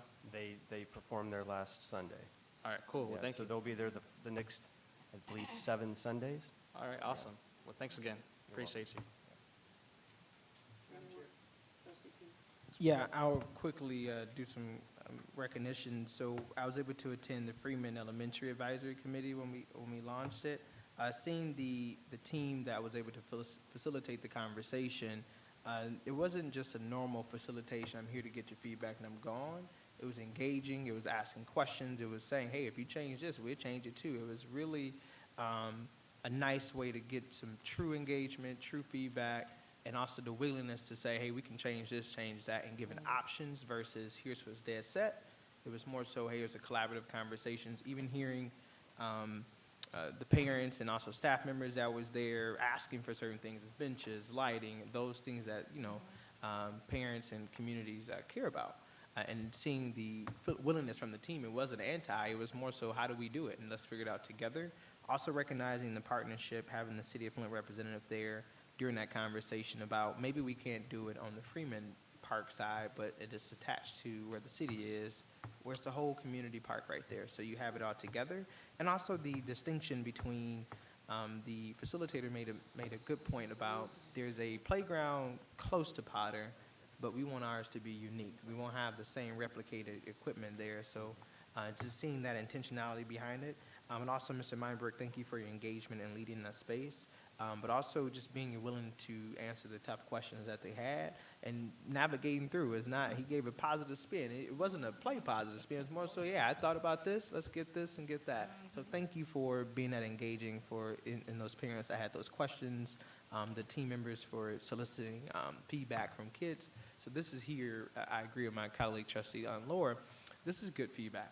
This is what, don't do things to me, do things with me. And this is what a good example of it is. And I encourage our administration where we take videos, we record this process and tell our story, because this is a story to tell on how engaging this would be. So thank you. Thank you, Madam Chair. First of all, I want to apologize for my absence. I cover northern Michigan, and as you all may know, they've been having horrific weather, so I have not been able to attend any of them. And based on what's going on now, I don't know when I'll be able to. So I just wanted to just acknowledge why I hadn't been in attendance. But it sounds great, but I don't see pickleball. A pickleball. That's a serious sport nowadays. And with everything that we're doing, I just thought that would be great to add to the seasoned population that takes pickleball very, very, very, very serious. So I just wanted to share that. And is it a possibility to have a splash pad? A little I small know one? that's right. I mean, I agree. I see Thomas back there, so I figured I might as well just ask. Only because it was so hot, and I thought just a little small would be really nice in pickleball. So that's my 2 cents. But I think everything looks amazing. I love the engagement, including the community. And honestly, I think I can feel her energy in the city as it relates to everything that Flint School is doing. So kudos to everyone involved, and those who are negative, just keep on hanging around positive. We'll all shrink that gap a little bit. So thank you for what you guys do. Well, thank you. And if it was up to me, I'd have pickleball in every facility. When we did the co-design here, they wanted pickleball here, so we have pickleball 4 courts out here. But unfortunately, these elementaries did not lift that as one of their items. So we're giving the community what they want. And I will say that, we're not through the process yet, and so this is helpful feedback to hear. I will also say that the community is feeling the energy as well that you're describing here. And I know that, Superintendent Jones has fielded a number of phone calls and communications in which individuals want to know, how can I be a part of this transformation? And so while splash pads aren't in our current scope, I think you're cooking, okay, on that end, and would love to explore how, to Trustee McIntyre's point, this can really be leveraged as the beginning, right? Not an end, but ultimately understanding that our students are experts, our parents, our staff, they're experts, and they're also equal partners, right, in the vision for their neighborhoods and for their schools. And so you all providing the platform for their leadership really allows for this type of dreaming and visioning that we're hearing from you all today. Wow, thank you so much. This is a great project. Anytime, I don't get that many calls, but I have a lot of community calling me. And grandparents, they want to get involved as well. And they did talk about this pickleball. But I think we're doing the right thing when parents and grandparents are calling and family members are calling. Even at the Nethercutt School, they said do not abandon that, because in Nethercutt, in that community, we have kids, hundreds of kids that was walking to Nethercutt. Maybe we could look at, I don't know what we're going to do. We could be reopened, never know. But let's look at if we're going to do playground for the community, let's not leave out that 8th ward. We always leave them out from the water crisis to now. And I just think we should give them a nice playground over there, because they still lived in the community. They have not moved out of the community. And I told them that I would speak on their behalf, that although we close and give future for it, that they want our children to have a playground over in the 8th ward. We have absolutely nothing. but the brooms part and you know what that's looked like. So could we look at Nethercutt, and who knows, we can get Nethercutt back to where it should be. But you guys have done a fantastic job because you got engagement and we're talking, and they're, you know, they're concerned, and that's good. Not many people call me about stuff that really make you want to jump out the window, but they're encouraged and they just want us to please wrap your arm around Nethercutt. Don't leave their children out because they're still part of Flint, even though they was forced to go somewhere else. Thank you. Thank you. Thank you for you have anything to say, Mr. Jones, I'd before I just wrap like up? to thank them both and thank the Mott Foundation for the work, but also Board of Education, thank you for approving us to move forward with such an amazing project. We would not have these testimonies without your vote. So thank you very much, and thank you all for all you're doing. Mike, you're the man. Thank you. Appreciate you. Appreciate it. That's what I was trying to figure out. Okay, board member, I know we approved a lot of things, so I got a little control, I'm a little off on this here. Madam Chair? Yes, help me out. Trustee Luna. Yeah, if I may. So for the agenda for the regular board meeting, every action item was approved in the COW. However, there are informational items. Yeah. First being 22.9, staff appreciation. Okay, that's what And I'm then at. at the very bottom, 12.5 and 12.6. 12.5 being the monthly check register and 12.6 being disbursement by account. Okay. So it may make sense to turn it over to Mr. Jones to kind of talk about those. No, I think the next thing would be we have to talk about the information. Yep. This is from the Committee of the Whole. On behalf of the Flint Board of Education, we would like to acknowledge and express our appreciation for the hard work and dedication of our staff. The board encourages the superintendent to continue recognizing staff efforts by providing lunch for each school as a token of appreciation for their ongoing commitment to our students and district. So board member, what we're asking the board is that I think you have a spending line of $5,000 and that you should not exceed the $5,000 for the luncheon for our staff because we do appreciate them. And in my understanding, it's going to be Chartwell. And you can expound, you can. Yep, sure. Under the guidance of the board and the permission I have to move forward with the allowance we can spend, we're going to make sure that we continue the board's desire to ensure staff gets an appreciation luncheon. If there's any reason why it's more expensive because of inflation, I'll let you know and come back to the board, but I don't think it should be any more than what we have allowed. You want us to make a motion? Do we, We really don't need a motion for we this. don't need a motion because That's we why have it was to- an information item. Okay, If it was exceeding the amount, then I probably would Okay. have a motion. But if the pleasure of the board, I see frowns on some face, do you think we need to seek a motion? no. No, it's in order. I just don't want to see it come back and say it's more expensive than 5,000. That's his responsibility, is not to seek the 5,000. Yeah, so, seeing that, board members, we all set. In your package, on page 880 is your monthly check register. In that register, if you find some discrepancy or you need to talk, you're to put that on the tracker, because we have been warned that we do not, there's nothing we can do once it's been paid. However, if you have concern, we have the communication log. Please highlight those things and put them in your communication log, and you should get an answer on them as soon as possible. Do any board member have any question as we move forward to individual board members' remarks? Madam Chair, I Yes. just want one question. It's just a question. Can we, Mr. Jones, to you, Mr. Jones, can we utilize the district cars instead of, in lieu of paying mileage? Just a question. Is it possible to do that? Explain that a little to me.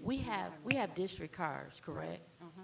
And my question is, if we have district cars, can district employees use the district cars so we don't have to pay mileage? So Just a question. Let me be clear. I'm not requesting anything. I'm But just trustee Rowley, asking a when you said question. we paying miles, what we paying, what they, like, did you say they're? They're paying I see where staff is receiving mileage reimbursement.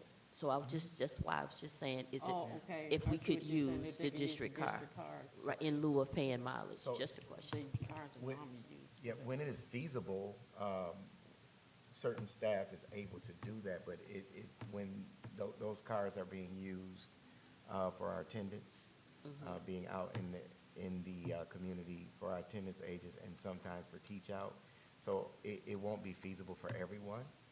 Mileage is just a part of what all staff members are privy to as it pertains to using their own vehicles as they go around the district. So we don't have enough of those cars to be able to do that for all staff. But there are staff that do use those cars.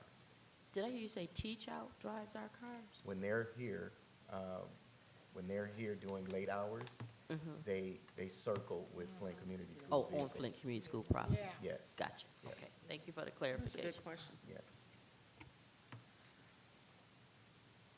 Now we're down to remarks from individual board member. Do any board member have any comments or remarks before we adjourn? Madam Chair, go ahead, I'll Dylan. go after you. Okay. Trustee, First of all, thank you all for the public comments, but I definitely, for me, I want to address the UTF comments as it relates to Green's educational service. It is not a risk. I would say, please do your due diligence in regards to researching Green's educational service. They did not drop out the sky at all. I'm gonna speak for Melody. Being around this district and actually working in the district, what is in place right now is not working. I think we all can agree with that. But this is temporary, and we all know that in order to increase salary, you have to show sustainability. And with Green Educational Services coming here temporarily, not to supplant, not to work around, but to add assistance to our students, to allow teachers to be able to focus on what the teachers can focus on. I see this as a great opportunity to collaborate and not to fight, because our students are going to miss out. We as the board, this wasn't a knee-jerk decision. This is something that we spent money and took time to go and see and read the data, look at the data, and speak to the districts that participated in it. When you can take a school from a F to 5 points from an A, that's not a risk. That's not a gamble. That's purpose, and that's intentionality. And not only that, Green Services has guaranteed their services. I cannot recall a bargaining unit or agreement stating we guarantee this or that. So I strongly say to you all, please rethink division, divisiveness, and resistance, because we're moving forward, and whatever barriers we run across, we're going to have to run over them, because we can't stop right now. We have to keep going. We're here to help. We did the 1.5 million. We've been given and given and given. And now is the time for us to see return on investment. So that's what we're doing. I'm hanging my hat on this. The New York Times did an article on Greens. That lets you know right there that is not a risk, a guess, or throw spaghetti up against the wall and see what sticks. I care about this district. I care about the teachers. I have said this from day one. I said I would rather you put paint on the wall and pay the teachers. I've never moved from that. I was the trustee that came up with the 1.5 million. That was me. So I've never deviated.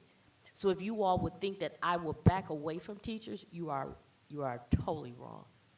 Teachers are the heart of this district, but if you got a bad heart, you're gonna have to get a heart transplant. And Greens is part of the beginning of a heart transplant. Thank you. anyone else would like to speak? Trustee Luna? Yeah, I'll address 3 different topics briefly. Those being the high school, this board's governance, and then finally, just some things we've done together with the administration and the UTF union. So I'll start with Central. I do want to be clear, there was a comment made earlier about the high schools beyond disrepair. I do want to state some facts. First being that this board voted 7-0 for the current design we chose. We all voted, including myself, for that design. That's a fact.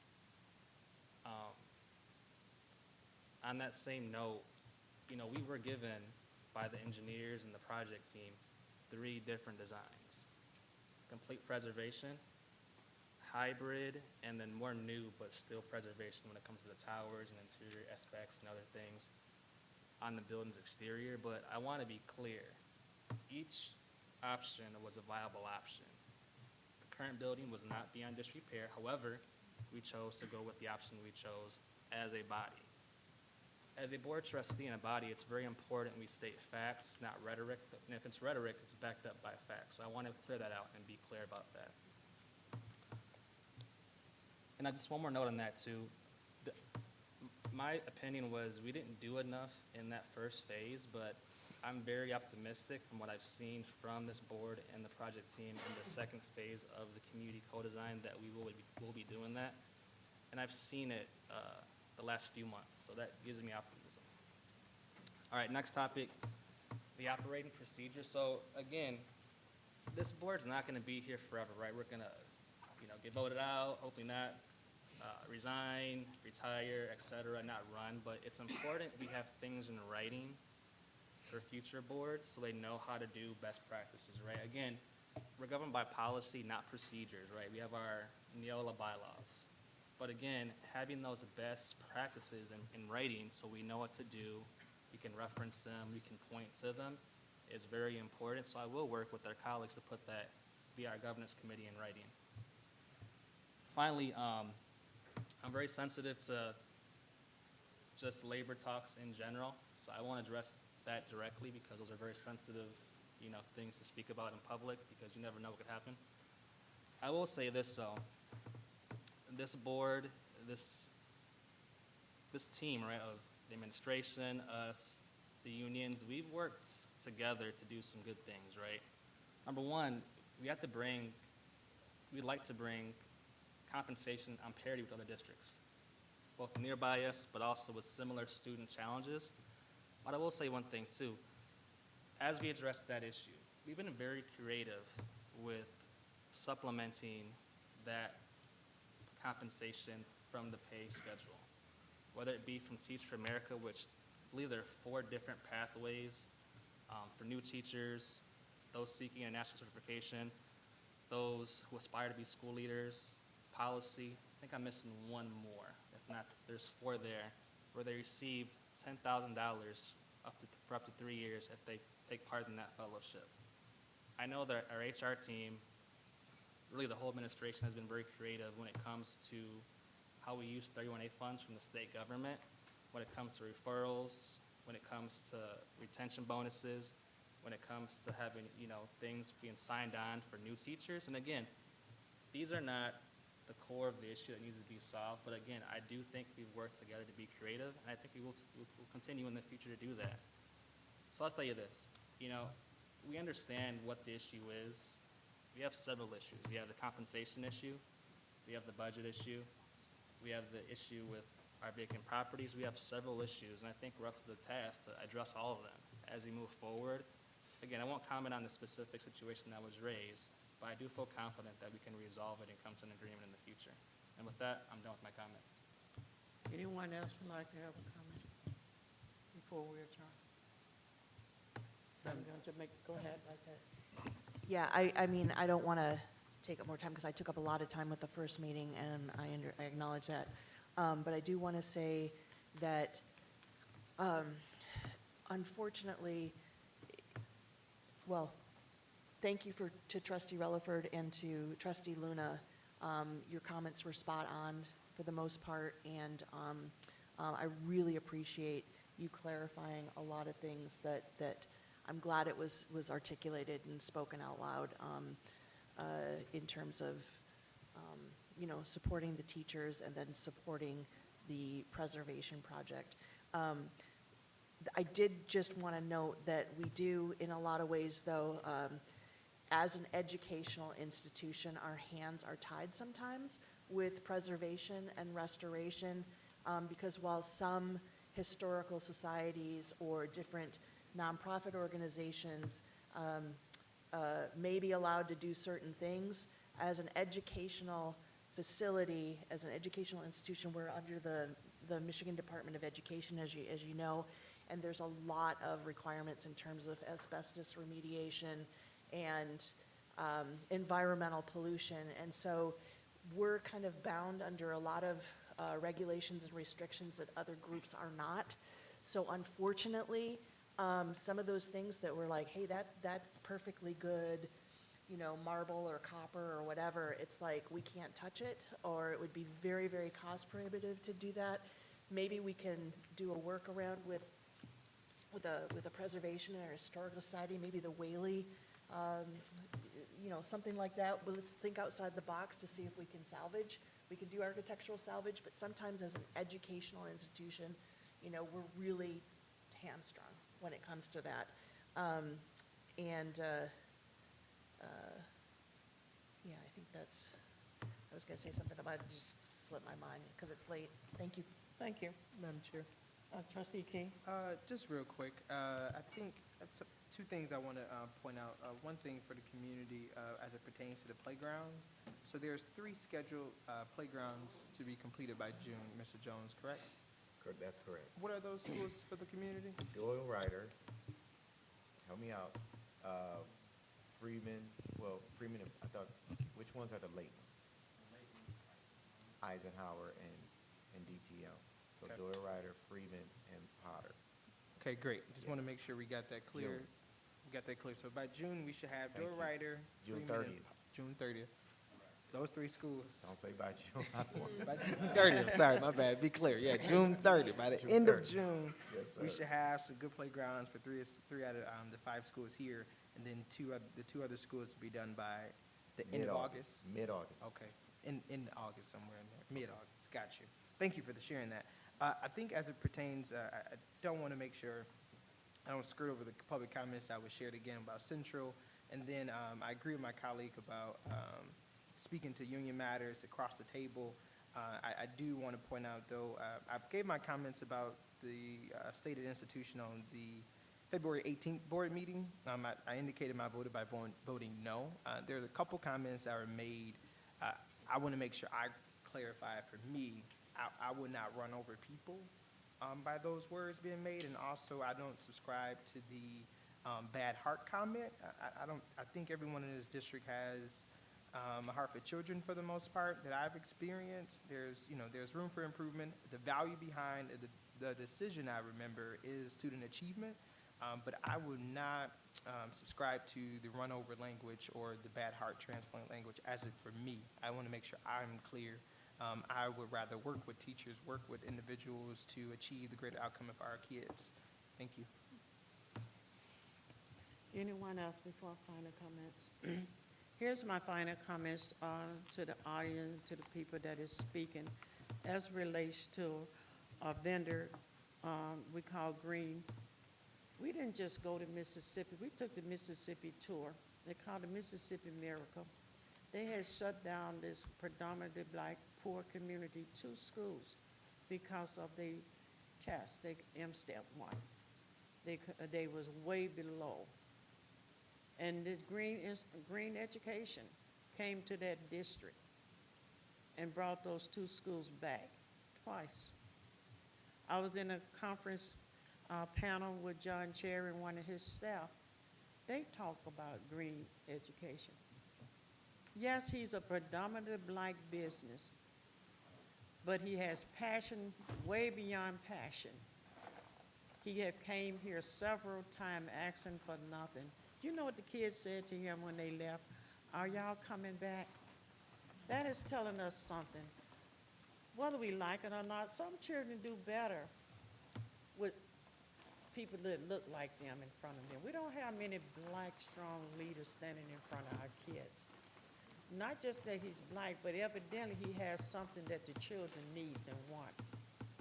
We are not violating any contract. If anybody has gotten into trouble with supporting teachers and, and the union, would be for us of us previous board member.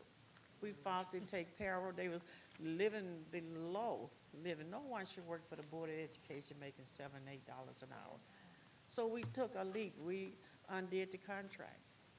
When we came here, the teachers had froze their pay, everybody getting raises. You look down, yeah, and putting caps on their insurance, but executive team is going up. Yes, we fought a big fight, I ended up in court. I would fight for teachers, children, a clean education. Why can't our kids have something nice?